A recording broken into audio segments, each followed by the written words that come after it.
Концепт Соина е интерактивна емисија во која авторката и водител Иванка Додовска разработува актуелни теми од современото македонско општество.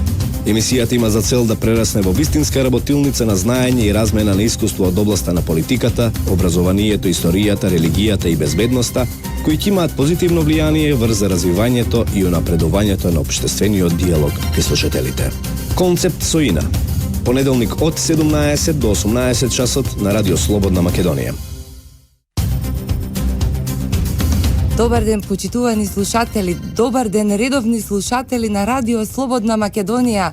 Ова е терминот кога слушате Концепт Соина, понеделник, 17 часот точно и море повеќе од 2-3 минути ни поминава на најавата и джинглот, но секако расположението е кренато бидејќи Република Македонија се движи полека кон една разрешница, општествено-политичките збиднувања најавуваат дека конечно ќе ги добиеме нашите посакувани предвремени парламентарни избори, како и да ги нарекуваат едната или другата страна. Во секој случај ќе имаме навистина, се надевам, лето во кое што ќе можеме да здимнеме од некои навистина тривиални и то комплетно неиздржани политички действувања и ќе можеме да се посветиме на она што навистина не интересира како општество, а тоа е развојот и напредувањето на Република Македонија во евро и НАТО интеграциите, подобрување на стандардот и секако развој на личните животни судбини. Како и секој понеделник во истото време, јас, вашата водител и автор на емисијата Концепт Соина, доктор Иванка Додовска, разговарам со посебно интересни соговорници кои што ќе имате можност и денеска да видите кого сум одбрала и кој ни гостува денеска во студиото, и од таа причина имам особена чест и една голема молба до сите вас да ги зголемите, значи звукот, да го зголемите, се извинам, звукот на вашите радиоприемници и да останете со нас во наредниот час, бидејќи денеска со мене во студиото е доктор Иво Шлаус, почесен председател на Светската академија на науки и уметности, редовен член на Академијата на науки и уметности од Загреб, како и член на Македонската академија на науки и уметности, голем филантроп, голем општествен деец, човек со големо научно реноме во областа на природните науки, зашто ќе говориме малку во емисијата. Верувам дека да вистина ќе не, како што и јас цело време сум полна со позитивна енергија и толку ми донесе свежина и така видувања кои што на вистина ги шират хоризонтите, верувам дека истото чувство ќе се пренеси на сите вас.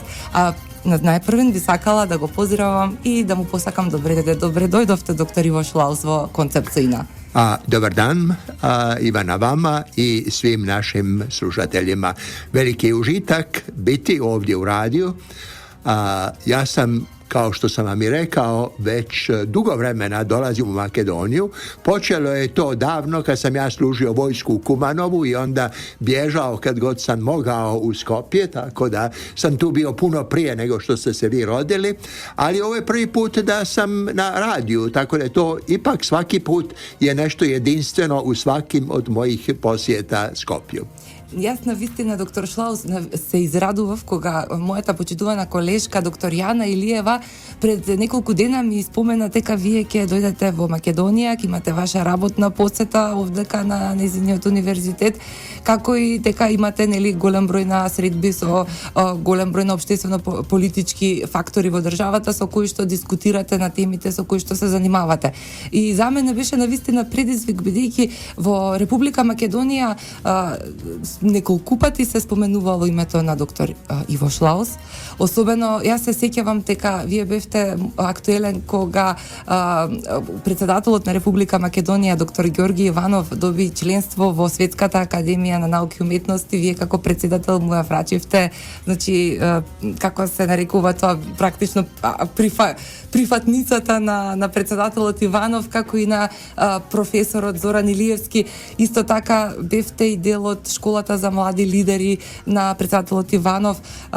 Често пати сте биле присутен во Македонија и значајно е вашето присуство овде, значајно е она што вие го правите како пријател на Македонија и оттаму навистина е задоволство и чест и ценам дека и македонските граѓани треба повеќе да чујат за вас, особено ние сме некако, јас секогаш така чувствувам дека Хрватска е многу блиска до Македонија и секогаш така некои работи се поклопуваат и историски со, значи поврзување има голем број, како и нели очекувања во иднината за соработка, особено поради тоа што Македонија смета на своите балкански соседи во поддршката кон ЕУ и НАТО интеграциите. Но за тоа и за некои многу други работи ќе дискутираме во текот на емисијата.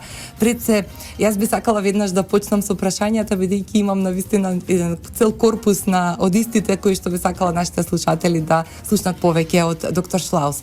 Пред се, доктор Шлаус, сакаме да чуеме нешто за вас. Вие сте доктор по нуклеарна физика, редовен член, како што кажав, на Хрватската академија за науки и уметности, редовен член и председател од 2005 до 2013 година на Светската академија на науки и уметности, член сте и на Македонската академија на науки и уметности. Како започна вашето животно патешествие во природните науки? Ovako, najprije ja sam rođen u Splitu, ali onda sam kao vrlo malo dijete, moj otac koji je bio profesor, bio je premješten iz Splita u Dubrovnik, tako da sam ja sa 3 godine sa obitelji već išao u Dubrovnik. Tako da imam jednu kombinaciju, ono što se kaže splitskog divljaka i dubrovačkog gospara, kako se to kaže, ono gospodina, jel? A premda je zapravo familija moja, ono što se u Splitu kaže fetiva splitska, to znači da su i otac i majka i djed i baka na neki način iz Splita, pa ima i jedna ulica u Splitu koja se zove po jednom mome pradjedu, ne do duše Šlaus, nego Slavićeva ulica, to je po mojoj baki.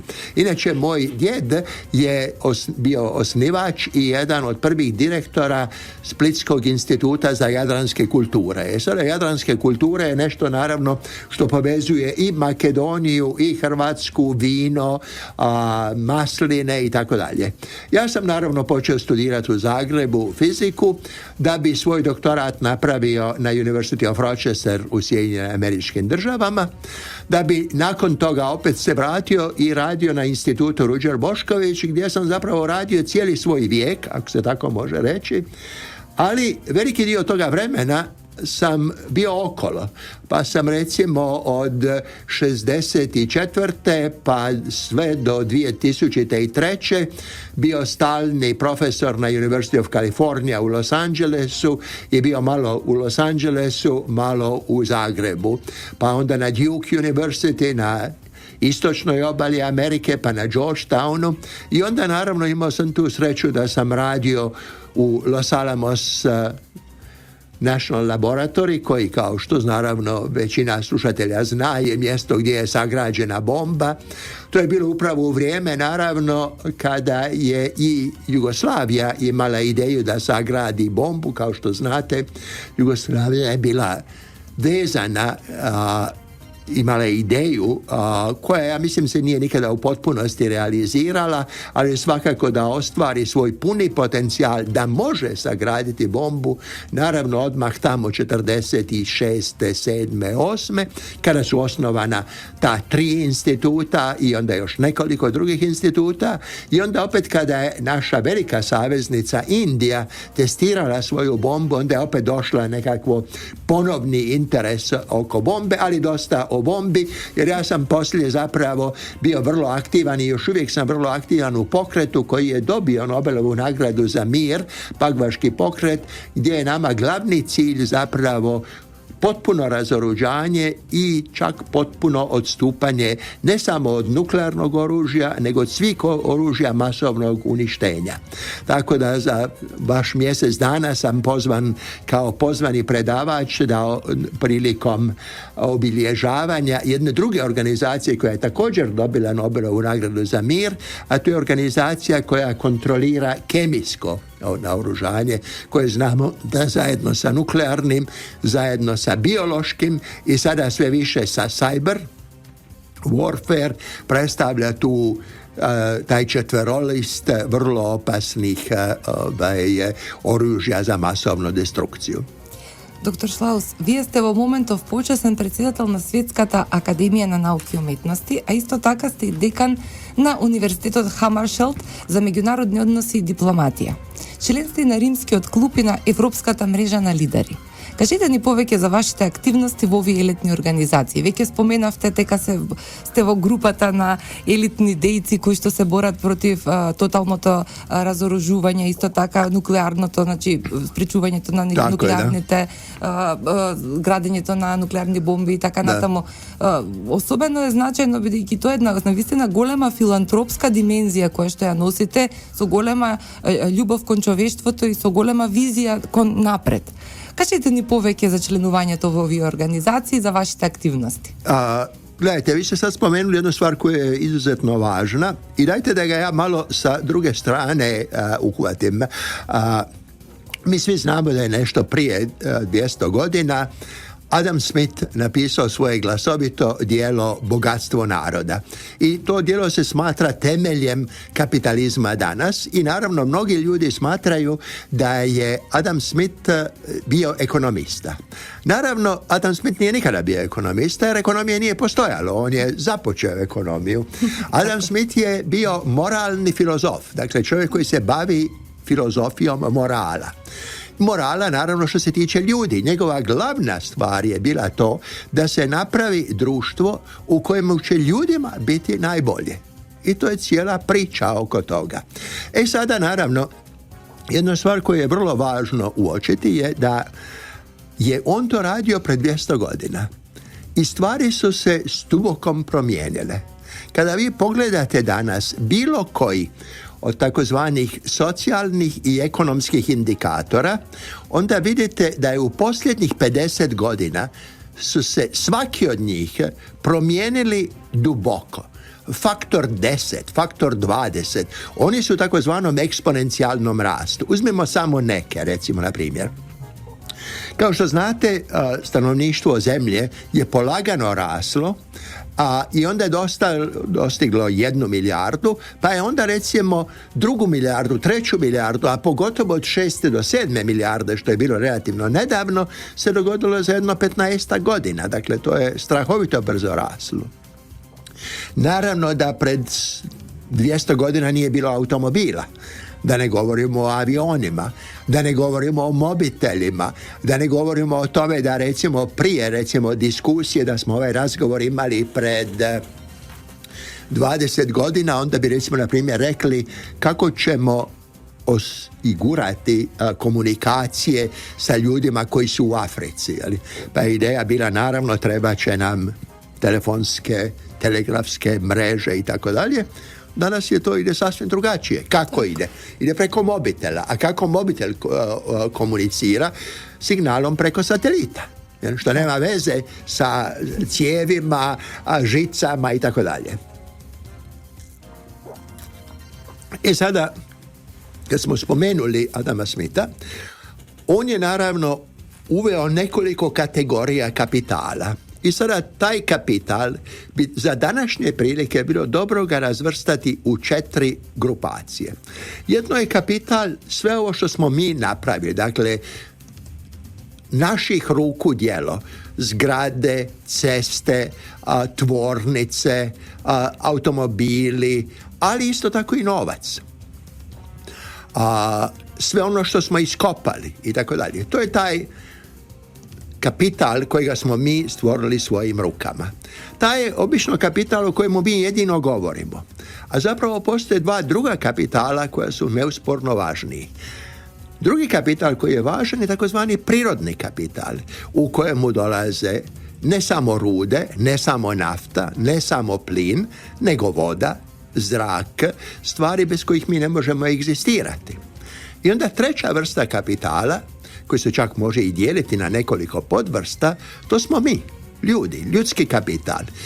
Sada da imate i da naši slušatelji isto tako imaju neke cifre pred sobom, recimo bruto društveni dohodak Sjedinjenih Američkih Država godišnji je reda veličine oko 18.000 milijardi dolara. To je ono što je GDP, dakle ono što je proizvedeno. To su automobili, ceste, zgrade, potrošnja, sve te priče. Pred jedno 3 godine ili točno 2012. jedna grupa istraživača sa UN univerziteta, dakle to je Univerzitet Ujedinjenih nacija i univerziteta u Cambridgeu u Engleskoj i jedna grupa istraživača isto tako iz Australije publicirali su djelo koje se vrlo slično zove kao što se djelo Adama Smitha zove sa malom razlikom, a to se zove Inkluzivno bogatstvo naroda. Sada u tome inkluzivnom bogatstvu naroda oni recimo na primjer za Sjedinjene Američke Države za kojega smo rekli imaju 18.000 milijardi, sada oni kažu kada se tome doda prirodni kapital i ljudski kapital, Amerika sa 18.000 skače na 120.000.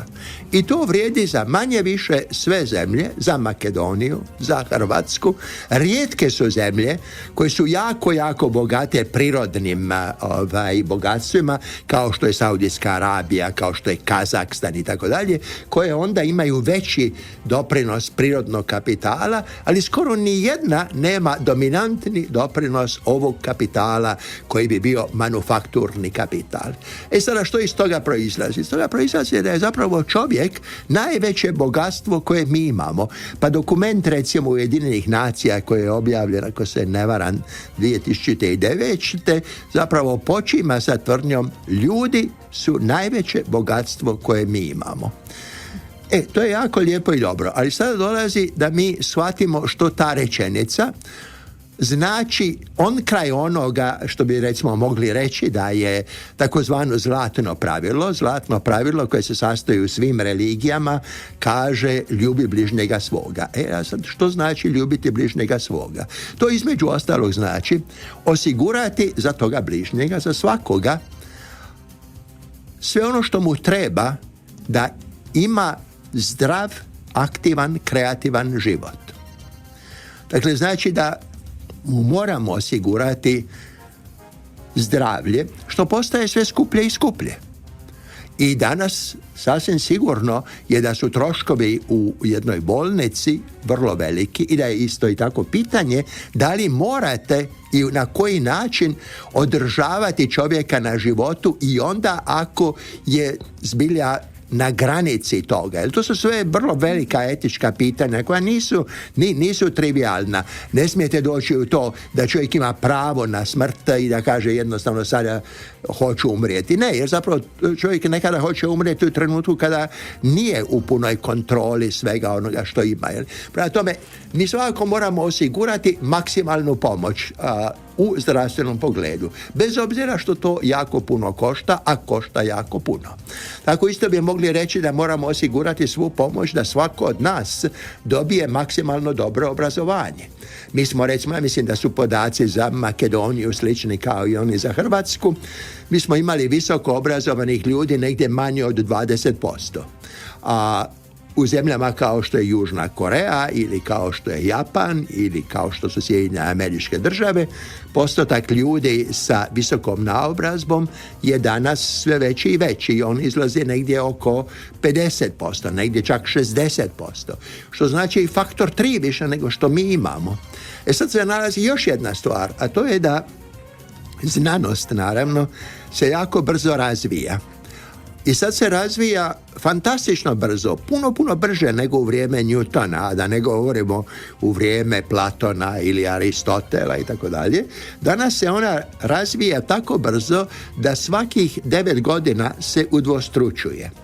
To znači kada jedno mlada osoba upiše recimo nekakvu srednju školu, pa završi neki fakultet nakon toga, onda će se to znanje koje je ta osoba imala udvostručiti. To znači ako je osoba upisala gimnaziju pa tu recimo naučila nešto biologije, pa onda poslije odlučila da studira fakultet koji nije u prirodnim znanostima gdje nema biologije, nego su recimo ekonomija, sociologija i tako dalje, završit će ekonomiju, Ali će se u tom vremenu biologija toliko promijeniti, pa će se recimo briga oko zdravlja toliko promijeniti, toliko postati skuplja, da je to nevjerojatno. Recimo, na primjer, mi isto tako vidimo, recimo, evo sada kada se nas troje ovdje gledamo, dvoje od nas ima naočale. Naočale su nešto što smo po prvi put napravili pred otprilike 1000 godina. I od onda nam to pomaže da bolje vidimo. Bez obzira da li smo kratkovidni, dalekovidni i tako dalje, ali uvijek nam to pomaže. Također su naši preci još puno ranije od toga bili u stanju, ako je osoba slomila nogu, popraviti mu nešto. Dapače, radili su ono što se zove trapanacija lubanje, pa su i to radili. Danas smo puno više od toga napravili. Danas, recimo, na primjer, vi imate instrumente kao što su pacemaker, to znači na vaše srce koje može kuckati kao što lijepo tiki taka, ali može kuckati i tik, a to nećete, to nije dobro, onda vam uglade pacemaker i onda to uz pomoć pacemakera to naravno kucka kao što treba kuckati. I cijeli niz drugih stvari. I mi danas govorimo sve više o tome kako će doći do nekoliko stvari. Jedno je ulazak kompjutera u čovječji život, kao što je ovdje ušao kod pacemakera, ali ući će još više i više. A onda isto tako i kombinacije u onome što se zove sintetička biologija. Sada, to su grozno opasne stvari koje mi jednostavno ne znamo. I sada ima jedna pjesma Franka Zappe koji počima s time da kaže informacija nije znanje, znanje nije mudrost, mudrost nije umjetnost, umjetnost nije muzika, i kaže sve više i više zapravo prvo, to je vrlo važno da se uoči ta komponenta, je uloga umjetnosti. Umjetnost je fantastično važna i recimo vezano opet za obrazovanje često puta zanemarena. Ono se kaže, dajte ovaj sat crtanja ili pjevanja ili tako nešto. Međutim, to je pitanje vašeg kreativnog izražaja kojega u umjetnosti možete imati možda direktnije nego u znanosti koja je sva kumulativna. Vi recimo ako hoćete stvarati nešto u fizici, to teško ide ako vi fiziku ne znate. Vi morate znati puno toga, često puta i puno toga dosadnog, to isto vrijedi za kemiju, za biologiju i tako dalje, ali recimo vi možete relativno se kreativno izražavati i u slikarstvu i u muzici, možda na jedan drugi način, možda je to nešto sasvim drugačije. Tako da kad ste već spomenuli akademiju, Svjetska akademija, to je jedina akademija koja ja znam, koja ima izmijenjeni redoslijed. Obično i Makedonska akademija i Hrvatska akademija se zovu Makedonska akademija nauka i umjetnosti. Ovdje je drugačije. Ovdje je Svjetska akademija umjetnosti i znanosti. Of Art and Science. Доктор Шлаус, навистина не оставивте без див и значи едноставно мислам дека јас заедно со мојата колешка Билјана во студиото, како и нашите слушатели сме фасцинирани едноставно од сите ваши. Нема што фасцинирано, нешта. Мислам дека знаете, многу е веројатно големината на човекот, колку што е поголем, толку и поголема неговата едноставност, а на таков начин кога ќе се пренесат нештата и кога добро ќе се структурираат, навистина нештата стануваат појасни. Но сега веќе бидејќи во режија навистина повеќе од 4 минути ми даваат знак дека мора да направиме мала пауза за реклами, ќе ве поканам тука да застанеме со нашиот разговор. Почитувани слушатели, за кратко се враќаме назад, останете. Почитувани слушатели, еве не повторно назад, вие сте на Радио Брановите, на Радио Слободна Македонија и слушате Концепт со Ина. Денеска, како што веќе многу добро знаете, мој почитуван соговорник е доктор Иво Шлаус, значи почесен председател на Светската академија на уметности и науки. како и значи на голем број на елитни академски и значи клубови, како и значи можам слободно да кажам вистински активист, човек за борец за човекови права, човек кој што ги афирмира најважните прашања и зборува со врвните умови во светот, актуелни, значи во моментов, значи најрелевантни жешки теми, се она што е значајно за одржување на планетата Земја, за одржување на човештвото, по професија нуклеарен физичар, долгогодишен професор и истражувач во Хрватска, како и во голем број на светски центри кои што се занимаваат со прашањата на нуклеарната физика и воопшто на некои природни во доменот на природните науки, каде што навистина една богата, плодна научно-истражувачка кариера. Доктор Шлаус, како и што кажав пред да завршиме пред рекламниот блок, не исполнивте со толку позитивна енергија, ни донесовте толку многу, да речам, така убави сознанија, добро конципирани и добро така пренесени, што навистина ќе ни требаат и денови да размислуваме за истите, бидејќи секој од тие сегментарно, доколку ги поделиме, можеме навистина да извлечеме цели енциклопедии во врска со секој од тие поединечни нешта за кои што вие начнавте овдека во денешниот разговор, но бидејќи времето брзо ни поминува, а јас сакам да исцрпам што може повеќе за нашите слушатели да ве запознаат поблиску, би сакала да се осврнеме малку на една ваша активност која ја започнавте во 2010 година. Имено тогаш собравте тим на истражувачи со кои работевте на новата економска теорија. Кои се резултатите од вашето истражување и што всушност значеше сето тоа? To je vrlo zanimljivo pitanje i dozvolite da, budući da je to aktivnost koja je nastala u okviru Svjetske akademije, za naše slušatelje kažem par riječi o Svjetskoj akademiji. Svjetska akademija je jedna od tih međunarodnih akademija, a zapravo jedina svjetska koja je osnovana nakon Drugoga svjetskog rata. Ideja je upravo bila ta da ljudi, vodeći znanstvenici svijeta, među kojima su se nalazili Albert Einstein, Bertrand Russell, Oppenheimer, Miller, Needham, Boyd Orr, Auger i tako dalje, dakle Nobelovci, ali i ne samo Nobelovci, umjetnici, cijeli niz umjetnika, recimo na primjer glasoviti violinista Menjuhin i tako dalje. Jednostavno su vidjeli da ulazimo u nešto što je neki globalni svijet koji je bitno drugačiji nego li sve što je bilo do tada. Jer kad pogledate, recimo, Drugi svjetski rat završava pobjedom nekih suverenih država nad nekim drugim suverenim državama, ali sada ulazimo u jedan svijet koji je zbilja istinski globalan. Einstein, Russell i tako dalje rade dvije stvari. U jednu ruku počimaju osnivati Pagvaš, u drugu ruku počimaju osnivati Svjetsku akademiju. I jedna i druga organizacija su nastale nakon Einsteinove smrti, što pokazuje zapravo da kad vi i krenete raditi institucije, nije tako brzo i to se ne napravi na brzinu. Einstein je zajedno sa Russellom napisao glasoviti Russell-Einsteinov manifest koji je baza Pagvaškog pokreta 55. Tada Einstein umire. 57. se osniva Pagvaš, Svjetska akademija se osniva 60. Dakle, znači 5 godina nakon što je on. Svjetska akademija danas ima oko 700 članova. Nema ih još uvijek ih svih zemalja svijeta. Još uvijek nije sasvim jasno da li mi pokrivamo sve što bi trebali pokrivati. U našem članstvu ima Nobelovaca, ali puno Nobelovaca i nije u našem članstvu.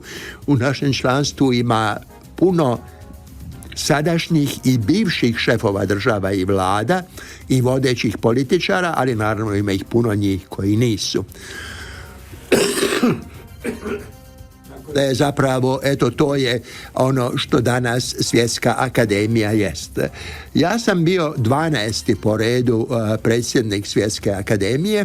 Mene je sada naslijedio profesor Heitor Gurgulino de Souza, koji je iz Južne Amerike, i ono što je meni osobito drago je da smo se mi ovim izborima makli od toga da članovi i predsjednici i vodeći ljudi akademije budu uglavnom iz ili Sjedinjenih Američkih Država ili Ujedinjenog Kraljevstva, jedan je bio iz Izraela, jedan je bio iz Švedske i to je to. Sad smo se konačno makli i to je ono što treba biti svjetska akademija u pravom smislu riječi. I sada na vaše pitanje vezano za novu ekonomsku teoriju. Sve je počelo zapravo 2008. na proslavi 40. godišnjice osnivanja Rimskog kluba. Mnogi od nas su članovi i Svjetske akademije i Rimskog kluba i na tom sastanku je govorio Rodrigo Rato, koji je tada bio generalni, odnosno to se kaže izvršni direktor Međunarodnog monetarnog fonda. I on je rekao da su 3 najveća problema s kojima se mi susrećemo i da je najveći problem ekonomska kriza.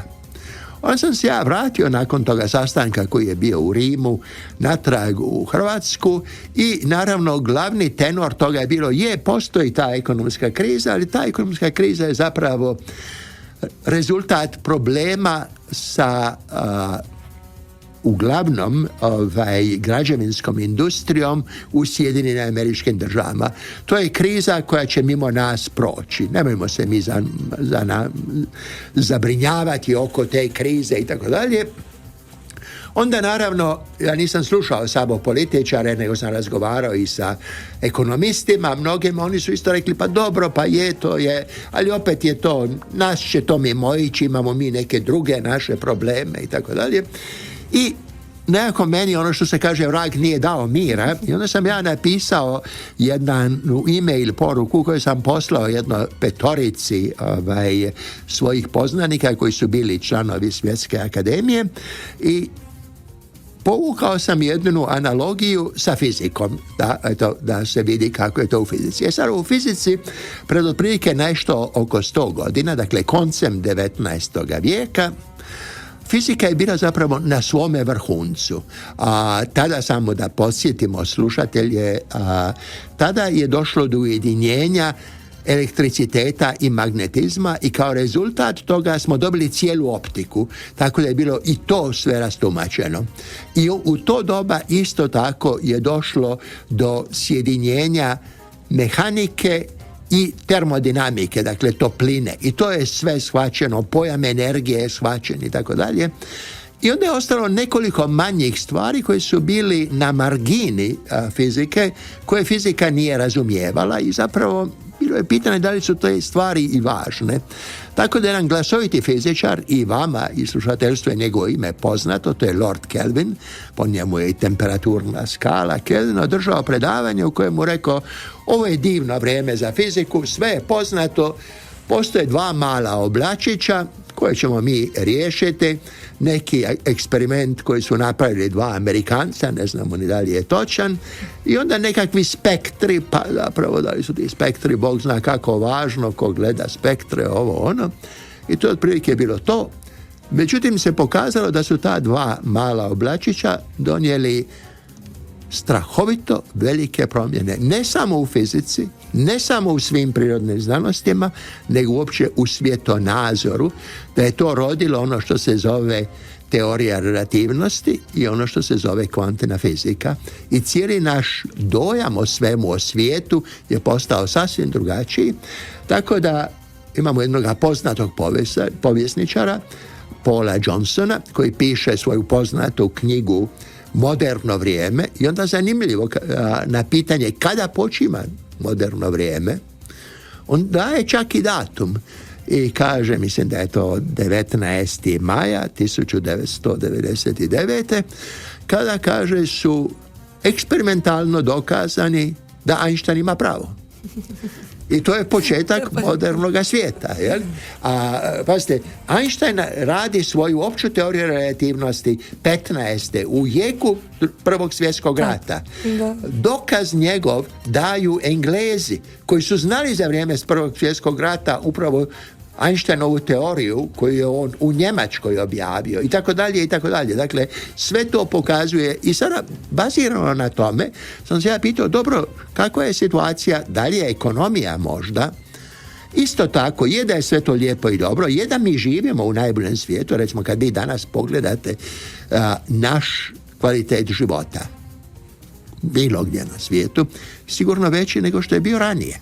Recimo, vjerojatno ne postoji nikakav kreten koji bi htio da živi kao što je živio Petar Veliki ili kao što je živio Luj XIV, bez obzira što je on vjerovao za sebe da je kralj sunce, bez obzira na sve te druge stvari. Recimo, jedan podatak koji je odmah šokantan i odmah vam kaže da to ne želite biti. Petar Veliki, ako se dobro sjećam, je u 2 svoja braka imao preko 10 djece. Ni samo 2 od te djece je navršilo 20 godina. Za mene je to tragedija i vrlo nizak kvalitet života. I to se naravno dugo vremena je to tako bilo. Mi danas imamo očekivano trajanje života koje je preko 70, a u doba Petra Velikoga ili u doba Luja XIV to je bilo nekakvih 30 godina. Da ne govorimo o tome da je recimo na primjer velika španjolska gripa koja je bila tu pokosila praktički 60 milijuna ljudi, a da danas takove gripe mi ipak rješavamo sa daleko manjim smrtonosnim impaktom kojega ima. Apropo да. Јас би сакала само да се надоврзам апропо шпанската грозница што ја споменавте. Јас и со моите студенти тоа често пати правиме економску. Такви некои параметри ги вадиме, на пример, или демографските показатели кои што кажуваат, на пример, во однос на жртвите за Прва светска војна и бројот на луѓе кои што починуваат по Прва светска војна поради шпанска грозница. Tako je, da. Дупло повеќе статистичка. Da, Španjolka je bila strašna sa oko 60 miliona ljudi, praktički onoliko. Dobro, to je zapravo, dobro, ja ću se vratiti na to pitanje što ste vi upravo rekli, zato je to jako važno, ali samo da završim ovo ovdje sa ekonomskom teorijom. I sad sam ja rekao, dobro, da li vi mislite da je to jedno bitno pitanje u ekonomiji? I zapravo odgovor njih, ali ne samo paralelno tada, je i gospodin George Soros počeo naravno velike novce ubacio u to sve skupa i krenuo je sa nečim što se malo drugačije zove, ali zove se New Economic Thinking, dakle novo ekonomsko razmišljanje. Sada stvari u ovome. Od onda do sada, dakle u ovih 5 godina mi smo imali i nekoliko sastanaka i nekoliko razgovora i nekoliko kontribucija i tako dalje.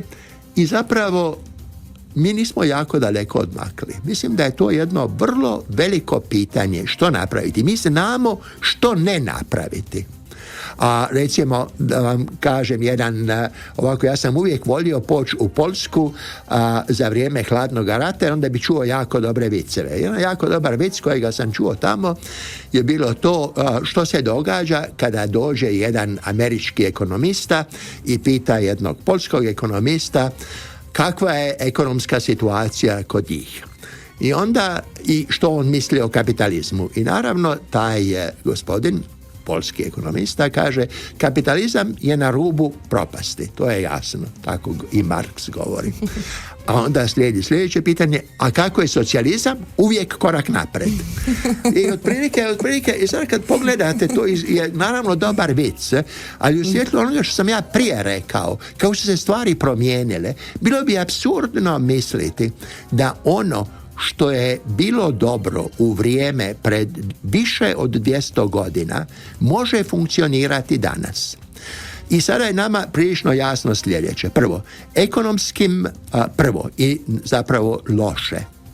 Mi nemamo nikakve dobre ekonomske pokazatelje.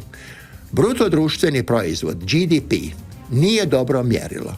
To su svi znali. To je znao Kuznec kad ga je uvodio pred praktički 100 godina u američkom kongresu, znao je da to nije dobro mjero.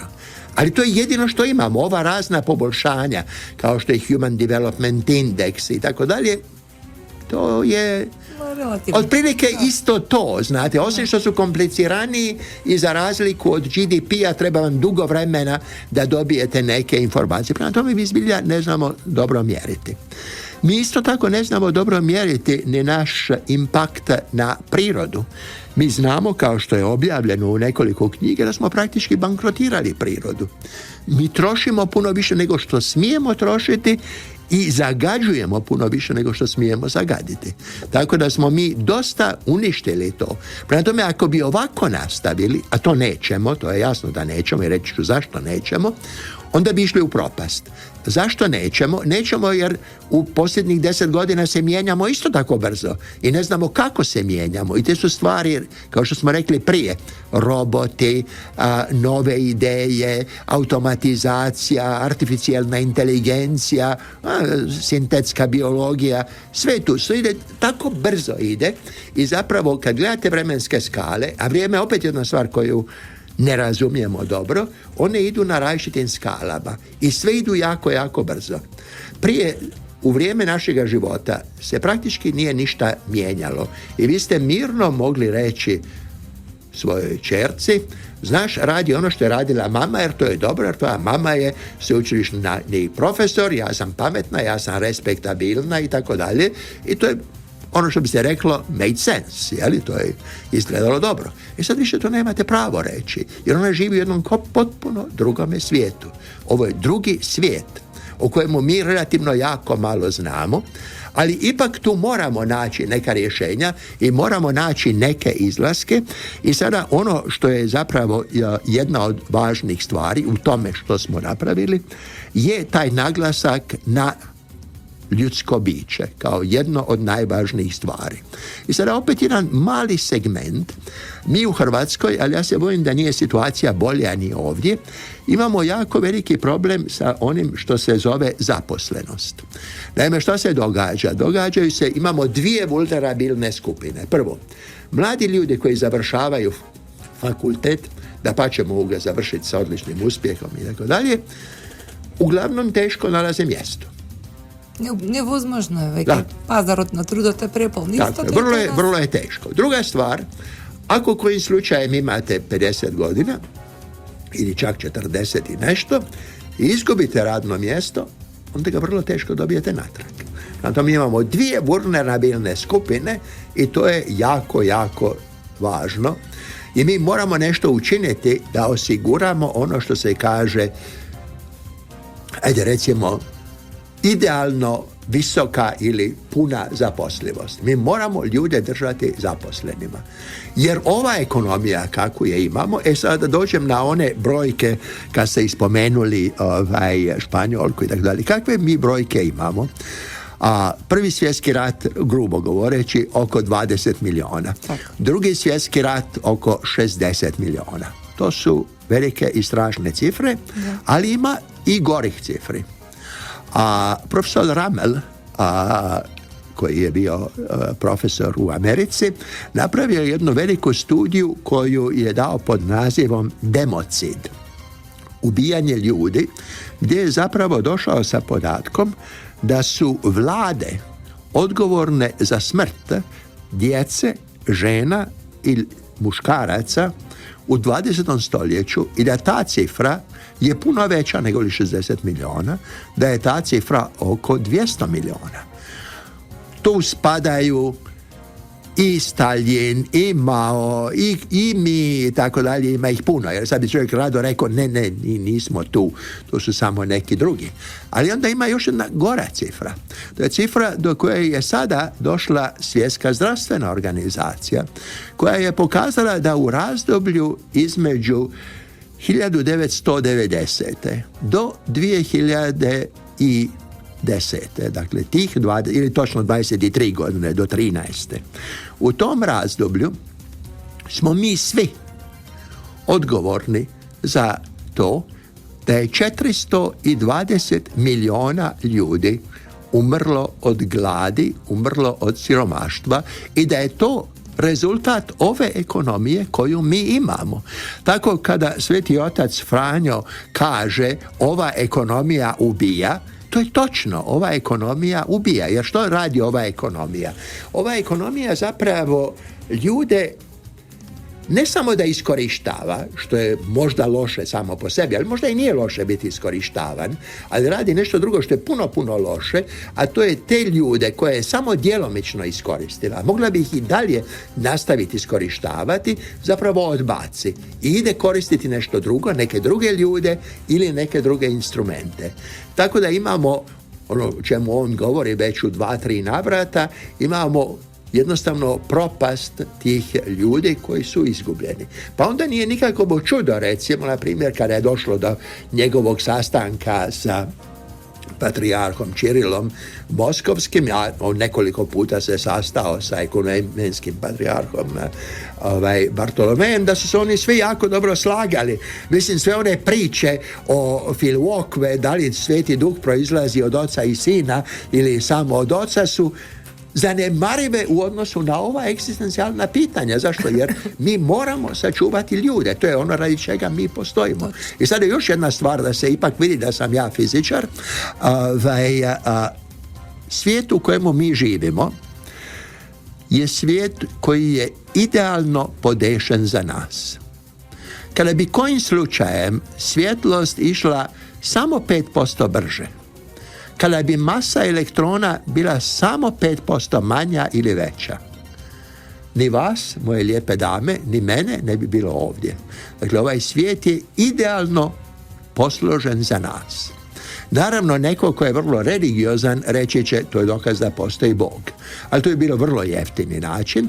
Ono što fizičari smatraju je da je ovo samo jedan od beskrajnih svemira koji postoji, da ovaj svemir ima upravo ove konstante koje ima, upravo ovu brzinu svjetlosti, upravo ovu masu elektrona i tako dalje, i kao rezultat toga je produciralo nas, pa smo mi tu i možemo imati ovu radio emisiju i možemo imati ono što su napravili Faraday, koji je bio prvi koji je došao do otkrića elektromagnetske indukcije, pa onda Marconi, Tesla i tako dalje i tako dalje. To je upravo to da je ovo taj svemir. Ali postoji vrlo vjerojatno još puno drugih svemira. Da li ćemo mi ikada uspjeti ustanoviti da postoje drugi svemiri? To ne znamo. Možda ćemo. Naše mogućnosti su vrlo čudne, znate. A pred jedno 80 godina su fizičari, kada nisu znali rješenje jednoga problema, onda su izmislili jednu česticu koja postoji, koja nema nikakve mase, nema nikakvih karakteristika, giba se ogromnom brzinom svjetla, izgledalo je da je nikako ne možete uhvatiti ni za glavu ni za rep, a onda ipak pred jedno 30 godina uspjeli smo uhvatiti tu česticu koja se zove neutrino. Uspjeli smo usput vidjeti da je to jedan veliki lopov je taj neutrino, jer krade energiju ko ludu. Tako da možda uspijemo doznati da postoje drugi svemiri i da u tim drugim svemirima naravno nema ovakvih ljudi kakvi smo mi, možda nema uopće svijesti, možda nema ništa. Ovo je naravno sasvim drugo pitanje od toga da li u ovom svemiru postoje vanzemaljci, koje je naravno jedno vrlo zanimljivo pitanje. Доктор Шлаус, јас мислам дека нас не треба цел циклус на емисии за да можеме да го исцрпиме целиот габарит на знаење и се она што ви можете да ни го пренесете, но за жал веќе сме на крајот од нашиот разговор денеска. Јас навистина за вас, како што ви на почетокот на емисијата кажав, слушам речиси 3 години и она што успеав да го соберам за целосната слика, како и она финале кое што е нашето лично запознавање и нели крајниот впечаток кој што нели секогаш вели нема втора шанса за прв впечаток. Мојот прв впечаток за вас е дека вие сте навистина една исклучителна личност и голем благодет за овој регион, и за Република Хрватска, од каде што потекнувате, но и за Република Македонија, како и за целиот свет, што има луѓе како вас, кои навистина даваат надеж. Знаете колико нас има? 7 милиарди. Да. Сви су такви. Тоа е вашата филантропска димензија која што навистина особено ја почитувам и ценам дека навистина она што е покрај вашата љубов и вашата посветеност кон физиката, како што и самите кажавте, вие и се занимавате и со прашањата, тоа и моите слушатели можеа сега да го дознаат, кои што се поврзани со прашањето за безбедност и управувањето, за нуклеарното разоружување, како што веќе говоревме, но исто така вие сте голем поборник и на тенденциите, глобалните тенденции во високото образование и развојот во високото образование, како и прашањата за новата парадигма на одржливиот развој, едно прашање кое што 21 век знам дека особено ќе биде актуелно. Сето тоа прави да бидете и продуктивни, мощни, мотивирани. Верувам дека и во наредниот период и во Република Македонија ќе ве имаме. За сосема за крај би сакала да го чуем вашето мислење на друга тема, да се вратиме малку во Македонија и на овој регион. Минатата година знаете дека целиот регион на Југоисточна Европа се соочи со мигрантскиот бран. Ме интересира, како го оценувате ситуацијата со овие бегалци, мигранти, азиланти кои што поминуваат од Грција кон Македонија и се упатуваат по балканската рута кон Европската Унија? И која е вашата оценка за активностите кои што ги превзема нашиот председател на државата, професорот Ѓорги Иванов и македонската влада? Činjenica je da u zemljama Europe, uglavnom u svim zemljama Europe, je stopa fertilnosti, dakle broj djece po jednoj dami, otprilike 1,2, 1,3, 1,4, neovisno o tome da li je ta zemlja jako katolička ili protestantska ili pravoslavna, dok održavanje populacije stalno zahtijeva 2,1. Također činjenica je da u zemljama Europske unije broj starijih ljudi strahovito raste, pa postotak ljudi koji su stariji od 65 godina, kada je granica tobožnjeg umirovljenja, postaje sve veći i veći. Sada, zanimljivo je da zapravo u drugu ruku, kada idete na obalu Sjeverne Afrike i kada idete u Bliski istok i kada idete u Indiju ili Pakistan, tamo imate naravno fertilnost daleko veću od 2, često puta 3, dok u Europi imate manjak od reda veličine oko 100 miliona ljudi, tamo imate višak od oko 100 do 150 miliona ljudi. Što to znači? Što god pokušavali raditi, ti ljudi će se prije ili kasnije preliti vamo. Tu jednostavno nema toga izlaska. Sada možete pogledati kako je bilo kroz povijest, šta se u povijesti dogodilo. Ne morate ići u stoljeće, u vijek 6., 7., 8. kad je bila velika migracija naroda, nego možete pogledati, činili su recimo na primjer samo geografsku kartu Europe, koncentrirajte se na Poljsku, pa ćete vidjeti kako se Poljska miče za oko 500-600 km lijevo desno, zavisno o tome da li je Njemačka poražena, da li je Sovjetski savez napredovao i tako dalje, i to se događalo tamo sa naravno ogromnim egzodusom koji je bio praćen s time, ili u Jugoslaviji gdje je recimo jedan veliki broj etničkih Njemaca koji su došli još za vrijeme Marije Tereze zapravo bio nakon Drugog svjetskog rata jednostavno maknut, odlaze ili tako dalje, ili populacije koje su bile u onom glasovitom filmu Vlak bez voznog reda i tako dalje. Prema tome to je jedan vrlo ozbiljni problem.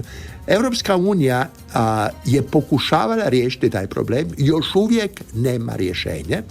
Makedonija je u posebnoj situaciji da brani Europsku uniju od Europske unije, jer ti migranti dolaze iz Grčke koja je sastavni dio Europske unije, a Makedonija spriječava tobože da ti migranti idu dalje prema Europskoj uniji gdje oni zbilja hoće ići u Njemačku, Švedsku i tako dalje. To je nam vrlo veliki problem, isto kao i ekonomiji. Mi ne znamo rješenje i mislim da je potrebno jako puno da istražujemo na koji način naći nešto što je logično. Доктор Шлаус, јас тука морам да ви се заблагодарам за вашето учество во концепт Соина. Навистина би сакала да имавме уште повеќе време, но веќе доаѓа блокот кога доаѓаат следните парчиња на вести и потоа останатите колеги со нивните емисии. Уште еднашка голема благодарност до вас и до видување до некоја следна прилика. Велика хвала вама и нашим слушателjima. Ви благодарам. Почитувани слушатели, вака ја одјавувам емисијата Концепт Соина. Ви посакувам успешна работна недела и до слушање до следниот понеделник во истото време. Радио Слободна Македонија е трговско радиодифузно друштво. Јас сум доктор Иванка Додовска, уредник и водител на емисијата Концепт Соина. Денес е 4 април 2016 година, продукција Радио Слободна Македонија. Концепт Соина е интерактивна емисија во која авторката и водител Иванка Додовска разработува актуелни теми од современото македонско општество. Емисијата има за цел да прерасне во вистинска работилница на знаење и размена на искуство од областа на политиката, образованието, историјата, религијата и безбедноста, кои ќе имаат позитивно влијание врз развивањето и унапредувањето на општествениот диалог кај слушателите. Концепт Соина.